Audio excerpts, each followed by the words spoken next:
The rain hammered against the windows of the Mountain View Animal Shelter in Boulder, Colorado, each drop like a tiny fist, demanding entry. Inside, Dr. James Morrison checked his watch.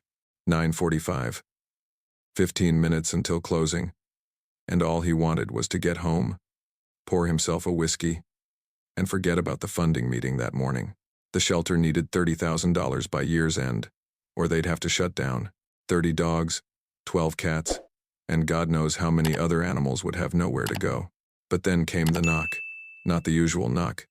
This was desperate, frantic. The kind that made your heart skip. Sarah Chen, the night volunteer, opened the door to find a woman in her 60s, rain-soaked and trembling, holding a leash. At the end of that leash sat a golden retriever, its coat matted and muddy. But its eyes, those eyes held something Dr. Morrison had rarely seen in his 15 years of veterinary work. Not fear, not confusion, something closer to calculation.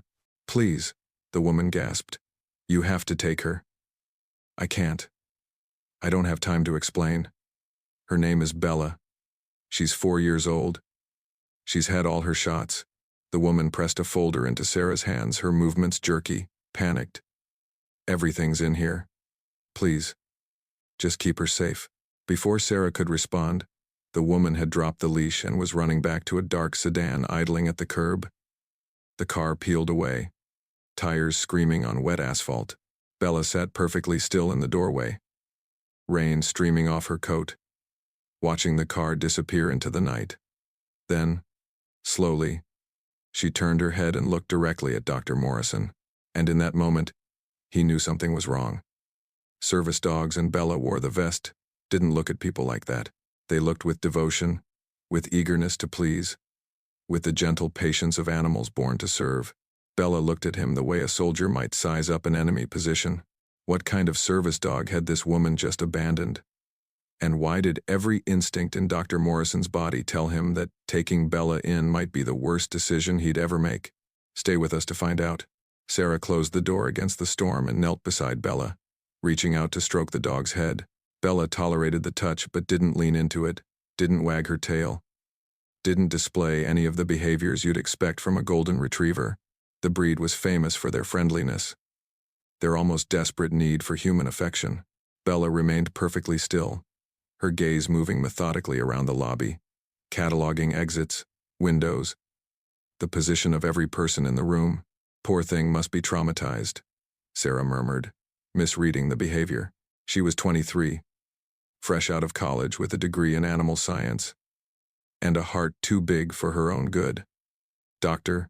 Morrison had hired her 6 months ago because she reminded him of himself at that age, before the job had taught him that sometimes love wasn't enough.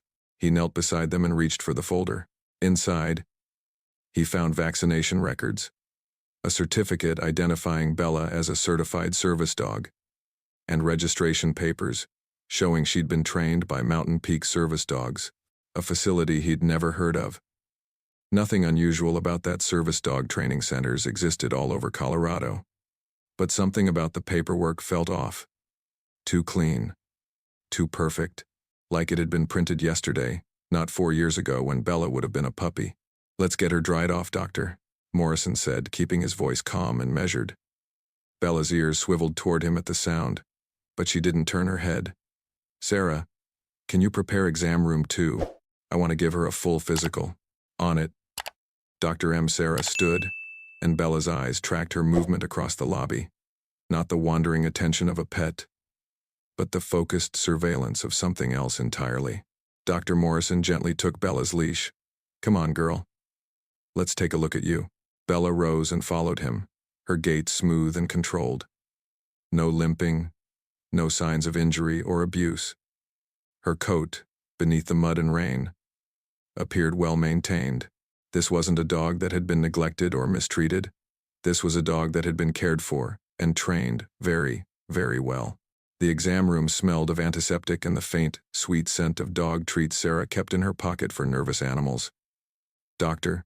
Morrison lifted Bella onto the examination table, and she allowed it without resistance. No struggling, no whining. Just that same eerie stillness, as if she were waiting for something. He started with the basics. Temperature, normal. Heart rate, slightly elevated, but within acceptable range for a dog who'd just been through a stressful experience. Teeth, clean, well-maintained. Eyes, clear, and alert. Too alert. As he moved his penlight across her pupils, Bella's gaze never wavered from his face. "You're a strange one, aren't you?" he murmured. Then he found the first anomaly, running his hands along Bella's ribs, feeling for any signs of injury or disease. His fingers detected something hard beneath the skin, just behind her left shoulder blade. Not a tumor, the shape was too regular, too geometric. He pressed gently, and Bella's muscles tensed. "Sarah, can you bring the portable X-ray?" "Sure thing." Sarah disappeared into the hallway, her footsteps echoing on the linoleum. Dr. Morrison kept his hand on Bella's side, feeling the slight rise and fall of her breathing. "What are you hiding, girl?" Bella turned her head to look at him directly, and for a moment, just a moment, he could have sworn she understood the question. Sarah returned wheeling the X-ray machine, and together, they positioned Bella for the scan. The dog remained perfectly still, not needing sedation or even encouragement. Most dogs required at least some coaxing to stay motionless for an X-ray. Bella might as well have been made of stone. The image appeared on the monitor, and Dr. Morrison's blood ran cold. There, clearly visible in the scan, was a small rectangular object embedded beneath Bella's skin. Too uniform to be natural, too deliberately placed to be an accident. It measured approximately 2 centimeters by 1 centimeter, with what appeared to be circuit-like patterns inside. "Is that a microchip?" Sarah asked, leaning closer to the screen. "It's huge for a microchip. That's not a standard microchip." Dr. Morrison zoomed in on the image. "Standard pet microchips are about the size of a grain of rice. This is something else." "What do you mean, something else?" Before he could answer, Bella's head snapped toward the lobby.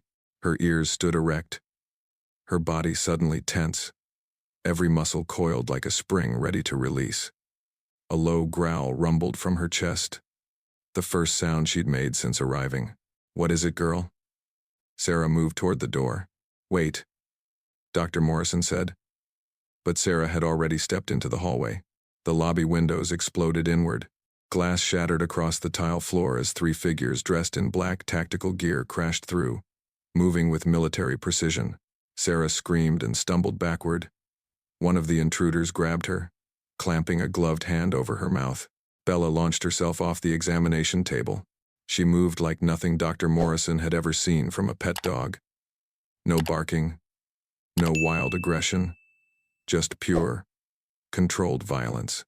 She hit the first intruder in the chest, her 70 pounds of muscle driving him backward into a wall. He went down hard, and Bella was already pivoting toward the second figure. "Target acquired," a voice said through the static of a radio. "Retrieve package and eliminate witnesses." Dr. Morrison's mind went blank with terror. Eliminate witnesses. That meant him. That meant Sarah. The second intruder raised something that looked like a tranquilizer gun. But Bella was faster. She dodged left, and the dart meant for her embedded itself in a filing cabinet. Before the man could reload, Bella had her jaws locked around his wrist. He screamed and dropped the weapon. The third intruder, the one holding Sarah, shoved her aside and reached for something at his belt. A real gun, not a tranquilizer. "Bella, no." Dr. Morrison didn't know why he shouted. This dog wasn't his to command. Wasn't even a dog he knew, but some instinct overrode logic. Bella released the second intruder and dropped low, her body language shifting in an instant. No longer attacking. Defensive. She backed toward Dr. Morrison, positioning herself between him and the armed intruder, and the growl in her chest deepened to something primal. The armed man aimed his weapon. Last chance. Hand over the dog. "What the hell is going on?" Dr. Morrison found his voice, though it shook. "Who are you people? That animal is government property. She contains classified information. Surrender her immediately, or we will use lethal force." Government property. The implant. Suddenly, pieces clicked into place. forming a picture Dr. Morrison didn't want to see. "She's a dog," he said, fighting to keep his voice steady. "Whatever you think she is, she's a weapon." The man's finger moved to the trigger. "And she's coming with us." Time seemed to slow. "Doctor," Morrison saw the man's finger tightening, saw Sarah's wide eyes as she scrambled toward the emergency exit, saw Bella's muscles bunching for another attack she couldn't possibly survive. Then the shelter's security alarm began to wail. Sarah had reached the panic button. The sound was deafening, designed to alert both the police and the private security company that patrolled this neighborhood. The intruders exchanged glances, their body language shifting from aggressive to uncertain. "We have 4 minutes before law enforcement arrives," one of them said into his radio. "Recommend abort." "Negative," came a response, through heavy static. "Retrieve package, at all costs."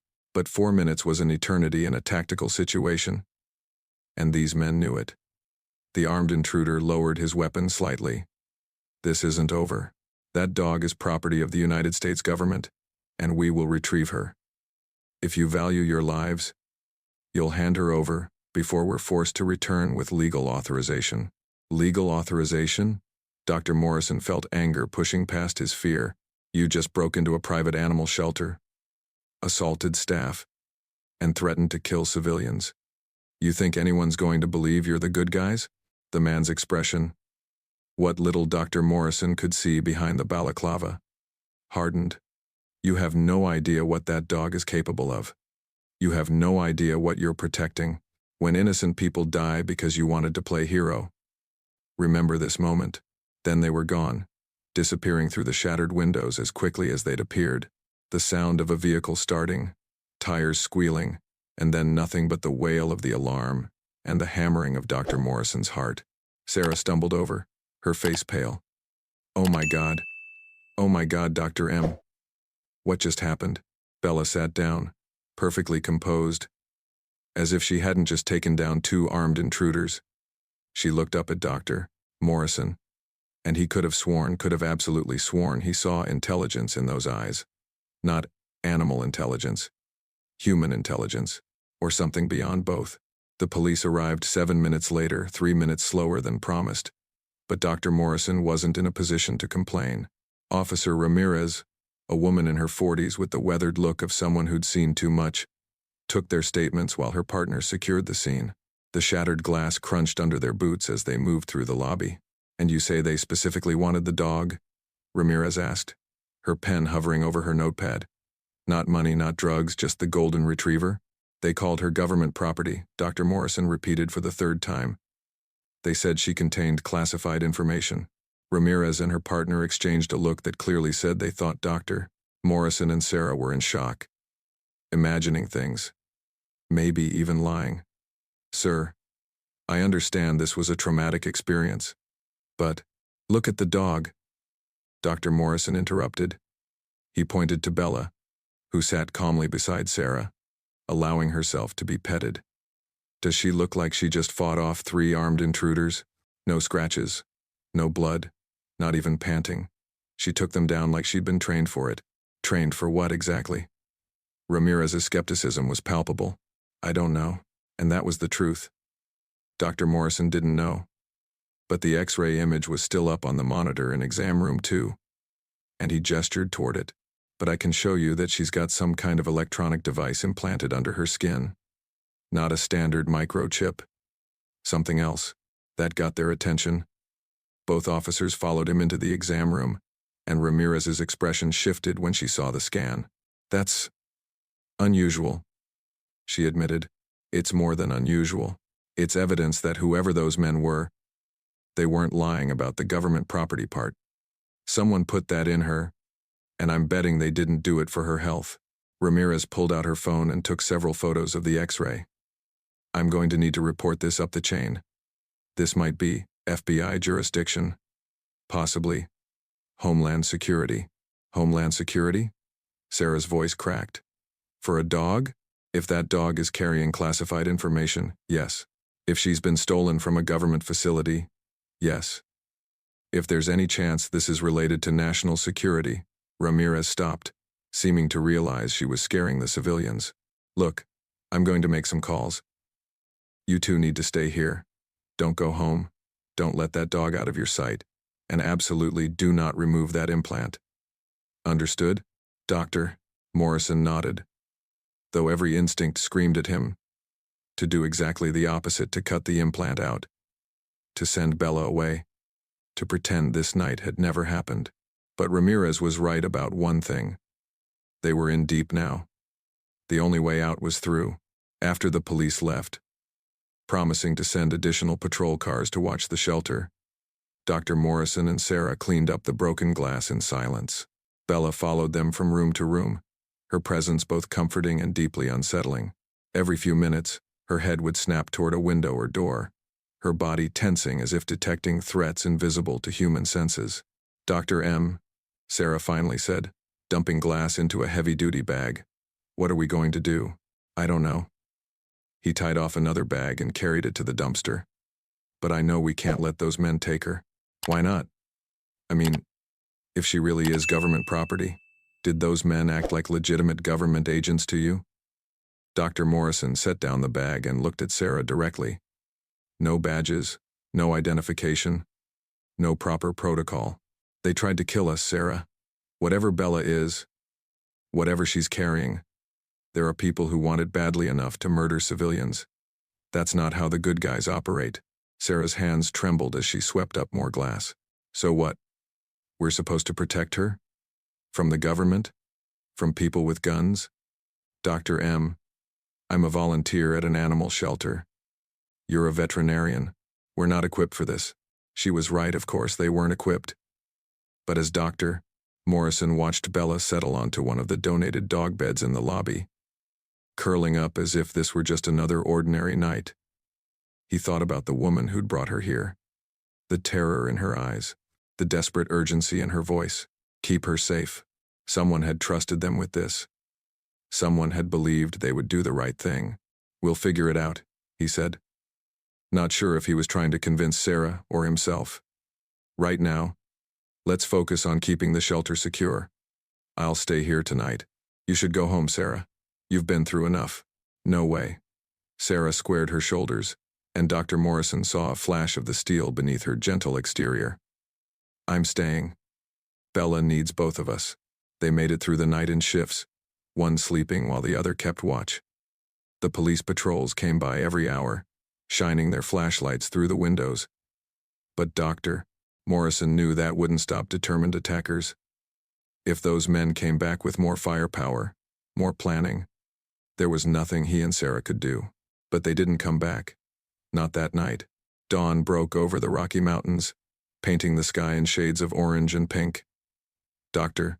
Morrison made coffee in the shelter's small break room, his hands still shaking slightly from adrenaline and exhaustion. Sarah had finally fallen asleep on the lobby couch, and Bella lay on the floor beside her, awake and alert. When Dr. Morrison brought his coffee back to the lobby, he found Bella staring at him with those unnervingly intelligent eyes. Who are you? He whispered, kneeling beside her. What are you?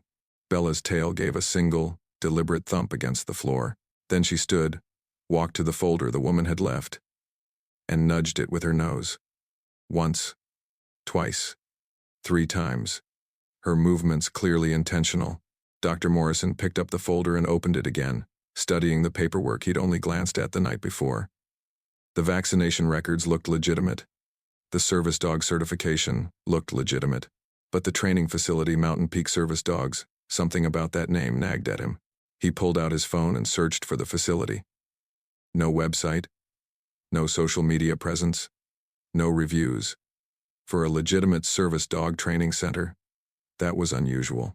These places typically advertised, built reputations, showed off their successful dogs. Mountain Peak Service Dogs didn't seem to exist. Dr. Morrison tried different search combinations. Mountain Peak Dogs, Colorado. Service Dog Training, Denver. Bella Golden Retriever. Mountain Peak. Nothing. Then, on a whim, he added military to the search. The results that appeared made his blood run cold. Buried in a forum for military working dog handlers, he found a thread from 3 years ago. Someone asking about experimental programs, Someone else mentioning vaguely that they'd heard rumors of a facility in Colorado working on advanced tactical applications.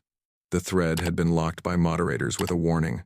Discussion of classified programs is prohibited, but one user, before the thread was locked, had posted, "If Mountain Peak is real, those dogs aren't service animals.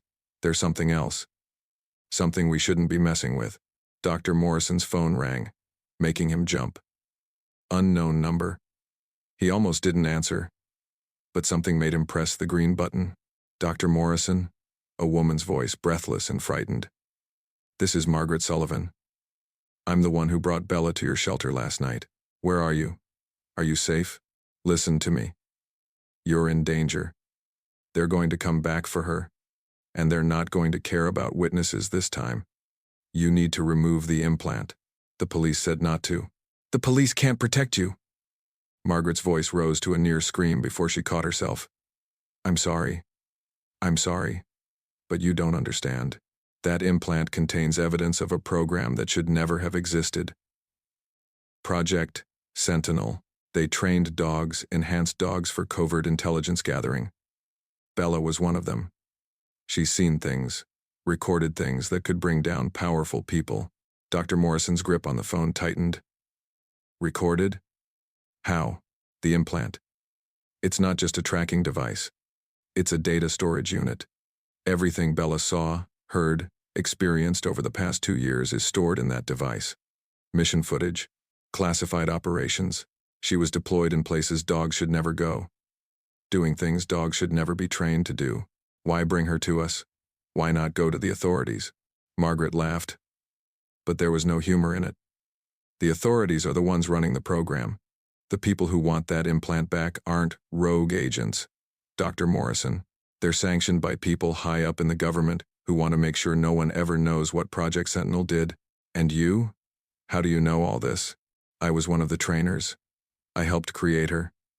And when I realized what we'd actually built, what they were using these dogs for, I couldn't let Bella be destroyed.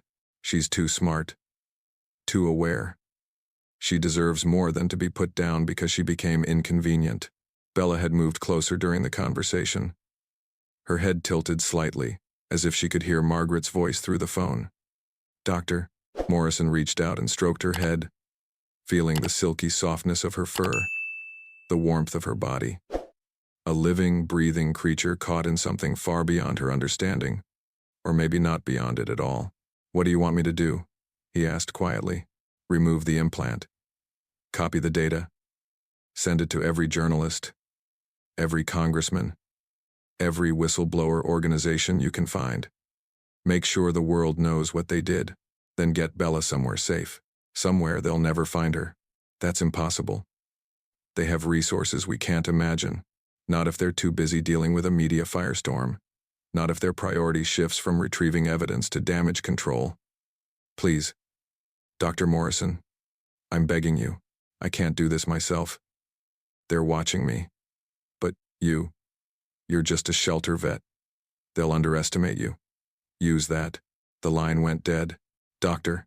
Morrison sat in the silence of the lobby, holding his phone, feeling the weight of an impossible decision.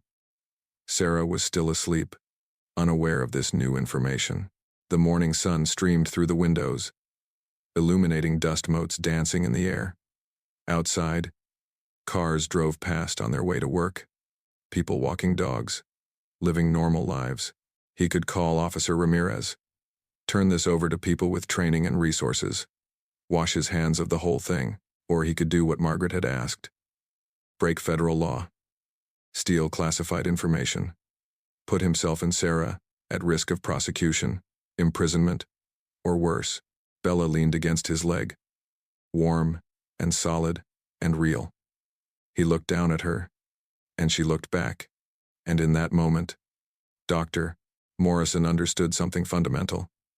This wasn't about classified information or government programs or national security. This was about a living being who had been used, exploited, turned into a tool, and then marked for disposal when she became inconvenient. He'd become a veterinarian to help animals, to give them the care and protection they deserved. If he walked away from Bella now, If he let her be taken by people who saw her as nothing more than a malfunctioning piece of equipment, then what did any of his principles mean? Okay, he said aloud. Not sure if he was talking to Bella, or himself, or the universe in general. Okay, we'll do it. But we're going to need help. Bella's tail wagged once, a gesture that seemed almost like approval. Dr. Morrison called the one person he knew who might understand, who might have the technical skills they needed, and who was just crazy enough to say yes. Marcus Reed, his college roommate turned cybersecurity consultant. They hadn't spoken in months, but Marcus answered on the second ring. James? Man, it's been forever. What's up? Marcus, I need your help with something. Something probably illegal. Definitely dangerous. And I need you to not ask too many questions until you get here. There was a pause. Then, give me the address. I'll be there in an hour. True to his word, Marcus arrived 58 minutes later, carrying a backpack full of equipment that Dr. Morrison suspected wasn't available at Best Buy. He was tall and lanky, with unkempt brown hair and the caffeine-wired energy of someone who lived half their life online. Sarah had woken by then, and Dr. Morrison had filled her in on Margaret's call. She'd gone through several stages of reaction, disbelief, anger, fear, before settling on grim determination. Show me the X-ray, Marcus said, skipping past greetings entirely. They crowded around the monitor in exam room 2, and Marcus studied the implant's image with the focused intensity Dr.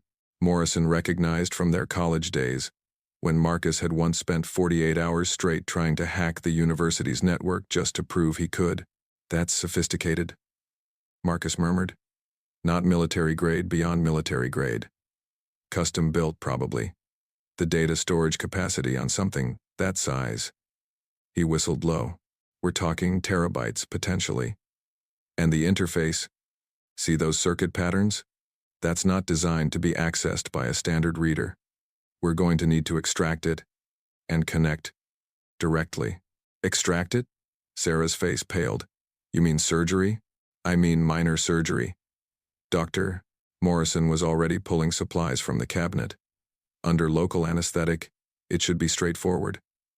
The implant appears to be encapsulated. See that thin line around it in the X-ray? That's probably a biocompatible coating that allows it to sit under the skin without causing rejection. We make a small incision, remove the capsule intact, and close with a few stitches. And if something goes wrong, Sarah asked, then we deal with it. Dr. Morrison's hands were steady as he prepared the instruments. But we don't have a choice. If those men come back and we haven't extracted the data, Bella's still a target. Once the information is public, she becomes useless to them. It's her only chance. They moved Bella to the surgery room, and Dr. Morrison was struck again by her unusual compliance.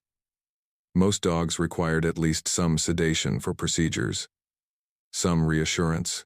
Bella simply lay on the table and waited, as if she understood exactly what was happening and why. Good girl, he murmured, injecting the local anesthetic around the implant site. This is going to help you. I promise. The surgery took 20 minutes. Dr. Morrison made a 3-centimeter incision, carefully separated the tissue, and extracted the capsule containing the implant. It was smaller in his hand than it had appeared on the X-ray, about the size of a USB drive, but thinner, with a metallic surface that seemed to absorb light rather than reflect it. That's it? Marcus leaned closer, his eyes wide. That little thing could end careers? Maybe administrations? According to Margaret, yes. Dr. Morrison sutured the incision with practiced efficiency, then bandaged the wound. Can you access it? I can try. Give me a few minutes to set up. While Marcus worked, connecting the implant to a laptop using adapters and cables that looked like they belonged in a spy movie, Dr. Morrison carried Bella to a recovery kennel. She was still calm, still composed, watching him with those eerily intelligent eyes. You know what we're doing, don't you? He said softly. You know this is about more than just you. Bella's tail wagged once. I hope we're doing the right thing. Dr. M. Marcus's shout brought him running back to the surgery room. Sarah was already there, standing behind Marcus. her hand over her mouth. On the laptop screen, video footage played. Night vision quality, shaky as if filmed from a moving perspective, which Dr. Morrison realized with a chill. It had been filmed from Bella's perspective, filmed through her eyes. The footage showed soldiers moving through what looked like a compound in the Middle East. Bella was among them, moving silently. A camera and microphone, housed in a collar, he now noticed was absent from her neck. The humans spoke in low voices, discussing the target, discussing the mission. Then the shooting started. Dr. Morrison watched, horrified, as the footage showed Bella being sent into buildings first, through windows, into spaces too dangerous or too small for humans. She recorded everything: faces, conversations, documents left on tables. She was a spy, a living, breathing surveillance device that no one would suspect, because who would think a dog could betray you? "There's hours of this," Marcus said, his voice hollow. "Dozens of missions. Some domestic. Jesus Christ. Some of these are on American soil." "What kind of operations?" Dr. Morrison asked, though he wasn't sure he wanted to know. "Surveillance on civilians, political opponents, journalists. They were using her to gather intelligence on American citizens." Marcus's hands shook as he navigated through the files. This is illegal. On so many levels I've lost count." Sarah had gone pale. "We need to call someone. Right now. The FBI, the media, someone, already on it." Marcus's fingers flew over the keyboard. "I'm uploading copies to multiple secure servers, sending encrypted files to every major news outlet I can think of, sending to the ACLU, to congressional oversight committees, to..." The power went out. The sudden darkness was absolute. The hum of electronics dying in an instant. Through the windows, Dr. Morrison could see that the entire street had gone dark. Not just the shelter, the whole block. "That's not a coincidence," Marcus said in the darkness. "They're here. They've cut the power." "How did they find us so fast?" Sarah's voice was panicked. "The implant probably had a secondary tracking function. Or, they traced my digital footprint." Marcus was already disconnecting his laptop, shoving equipment into his backpack. "We need to move. Now." But Dr. Morrison was thinking about the layout of the building, the exits, the fact that they were trapped in a concrete structure with limited escape routes. If the men from last night had returned with more resources, more planning, they would have already surrounded the building. They were mice in a trap. "The kennels," he said suddenly. "The back door leads to the outdoor exercise yard. There's a gap in the fence on the north side. I've been meaning to fix it. We can get through there. Get to the alley." They moved through the darkened shelter, using the flashlight on Marcus's phone to navigate. Bella padded silently beside them. And Dr. Morrison grabbed her leash from a hook, though he suspected she didn't really need it. She knew they were escaping. She probably understood it better than they did. They'd almost reached the back door when it exploded inward. The concussive force threw them backward, and Dr. Morrison's ears rang as he hit the floor. Through the smoke and dust, he saw figures pouring through the destroyed doorway. More than 3 this time, at least 6, all armed, all wearing tactical gear that made them look like shadows given form. "Subjects located," one of them said into a radio. "Initiating retrieval." Bella snarled a sound. Doctor Morrison had never heard from her before, low and savage, and lunged at the nearest intruder. But this time, they were ready for her.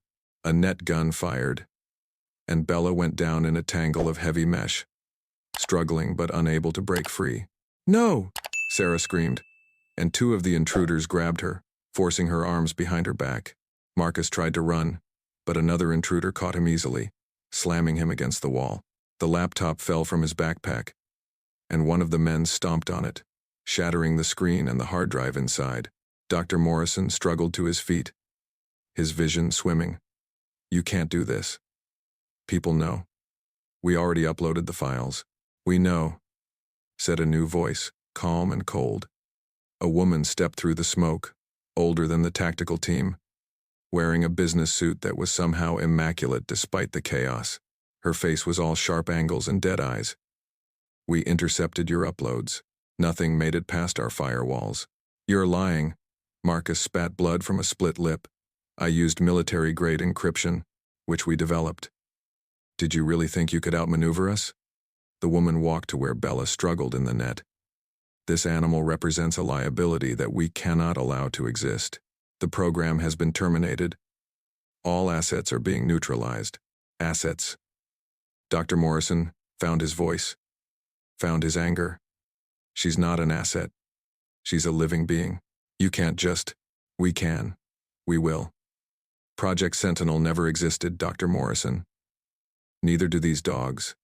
Neither will you. If you continue to interfere. It was over. They'd failed. Dr. Morrison looked at Bella, trapped and helpless, and saw something in her eyes that broke his heart.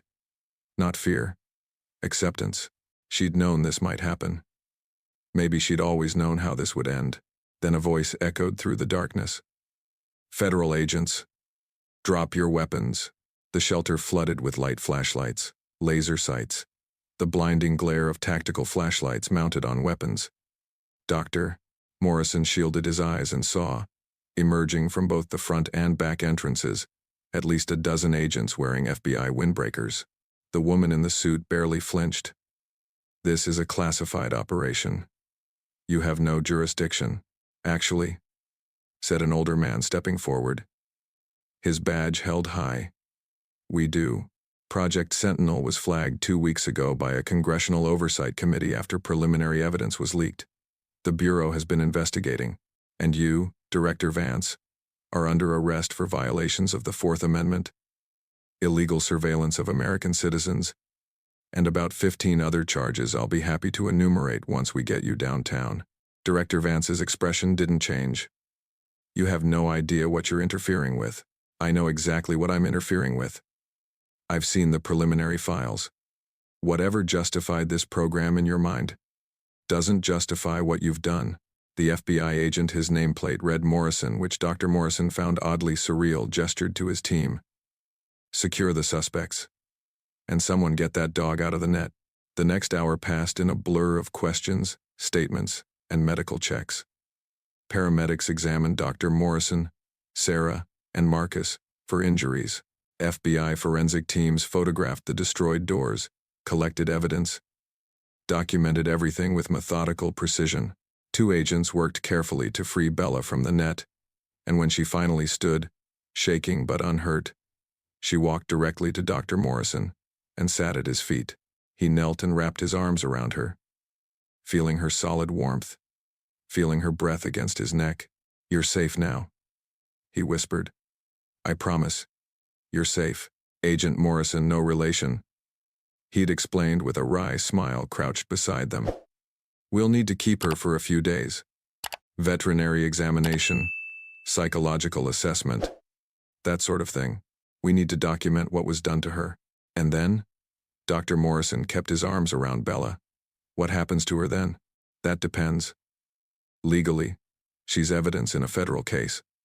But once the trial is over, the agent's expression softened. I'll do what I can. She deserves a real life after all this. They all do. All? Bella wasn't the only dog in Project Sentinel. We've located 3 others, all being held at various black sites, all slated for termination. We're working to retrieve them now. Dr. Morrison felt something loosen in his chest. Not just Bella. Others. Like her. Others who could be saved. I want to help, he said. With their rehabilitation. Their rehoming. Whatever they need. Agent Morrison studied him for a moment, then nodded. I think that can be arranged. We're going to need expert consultants on this case. People who understand both the veterinary and ethical implications of what was done. Would you be willing to testify before Congress about what they did to these dogs? Absolutely. Good. Because this is going to be a long fight. Director Vance isn't the only one involved. And the people backing Project Sentinel have serious resources. They're going to try to bury this. Classify everything. Make it all disappear. They won't succeed. Sarah had appeared beside them. Her face smudged with dust but her eyes fierce. We won't let them. The investigation took 6 months. 6 months of testimony, of documents released and redacted, of media coverage and public outrage. The story of Project Sentinel became national news, the dog spies, the illegal surveillance, the government program that had turned man's best friend into weapons. Director Vance and 7 others were indicted on multiple federal charges. The trial was still pending, but the program itself had been shut down, its facilities closed, its records being reviewed by multiple oversight committees. And Bella? Bella stayed with Dr. Morrison. The FBI had released her after the initial examination confirmed what Dr. Morrison already knew. She was healthy, intelligent, and despite everything that had been done to her, still capable of trust, still capable of love. She never acted like a normal dog. She watched people with too much awareness, responded to commands with too much precision, sometimes seemed to understand conversations happening around her. But gradually, over months of patient care, Dr. Morrison saw her learn to play, to enjoy simple pleasures, to sleep without startling awake at every sound. The 3 other sentinel dogs, a Belgian Malinois named Thor, a German Shepherd called Athena, and a Labrador Retriever who'd been designated only as K9217, but who Dr. Morrison had named Hope, were placed with carefully vetted handlers, people who understood what these dogs had been through and were committed to helping them heal. The Mountain View Animal Shelter received a significant grant from a coalition of animal welfare organizations and privacy rights groups, enough money to not only stay open but to expand, to take in more animals, to do more good. And every day when Dr. Morrison came to work, Bella was there, not as a patient, not as evidence, but as his partner, his friend, his reminder that sometimes doing the right thing meant risking everything. On the 1-year anniversary of the night Bella had arrived in the rain, Dr. Morrison sat on the shelter's front steps, watching the sun set over the mountains. Bella lay beside him, her head resting on his knee, her eyes half closed in contentment. "Do you remember that night?" he asked her, knowing she did, knowing she remembered everything. "Do you ever wish you'd ended up somewhere else? With someone else?" Bella lifted her head and looked at him with those remarkable eyes. Then she did something he'd only seen her do a handful of times. She smiled. That open-mouthed, tongue, lolling, purely joyful expression that golden retrievers were famous for. And her tail wagged, slow and steady and real. "Yeah," Dr. Morrison said, scratching behind her ears. "I love you too, girl." Inside the shelter, Sarah was preparing for the evening feeding. Marcus, who'd quit his cybersecurity job to become the shelter's full-time IT consultant, was updating their website with photos of dogs available for adoption. The usual sounds of barking, of paws on concrete, of life continuing in all its messy, complicated glory. Dr. Morrison looked at the spot where the windows had been shattered that night, now repaired and reinforced. Looked at the doorway where armed men had demanded surrender. Thought about how one choice, one moment of deciding to do the right thing instead of the safe thing, had changed everything. "Come on," he said to Bella, standing and stretching. "Let's go see if Sarah needs help with dinner." Bella stood and followed him inside, and if her gait was a bit more measured than a normal dog's, if her awareness seemed a bit too acute, if she sometimes paused to listen to sounds only she could hear well, those were just reminders of who she'd been, what she'd survived. She was Bella. She was home. She was safe. And that, Dr. Morrison thought as he watched her greet Sarah with genuine affection, was all that mattered. The story of Project Sentinel would continue to unfold in courtrooms and congressional hearings. Careers would end. Laws would change. But here, in this small shelter in Boulder, Colorado, one dog who'd been treated as a tool had learned to be a dog again. That was the real victory. That was the story worth telling. Bella's tail wagged as she accepted a treat from Sarah. And somewhere far away, in facilities being shut down and investigated, 3 other dogs were learning the same lesson, that they were more than what they'd been made to be. They were survivors. They were worthy of love. They were, finally, free.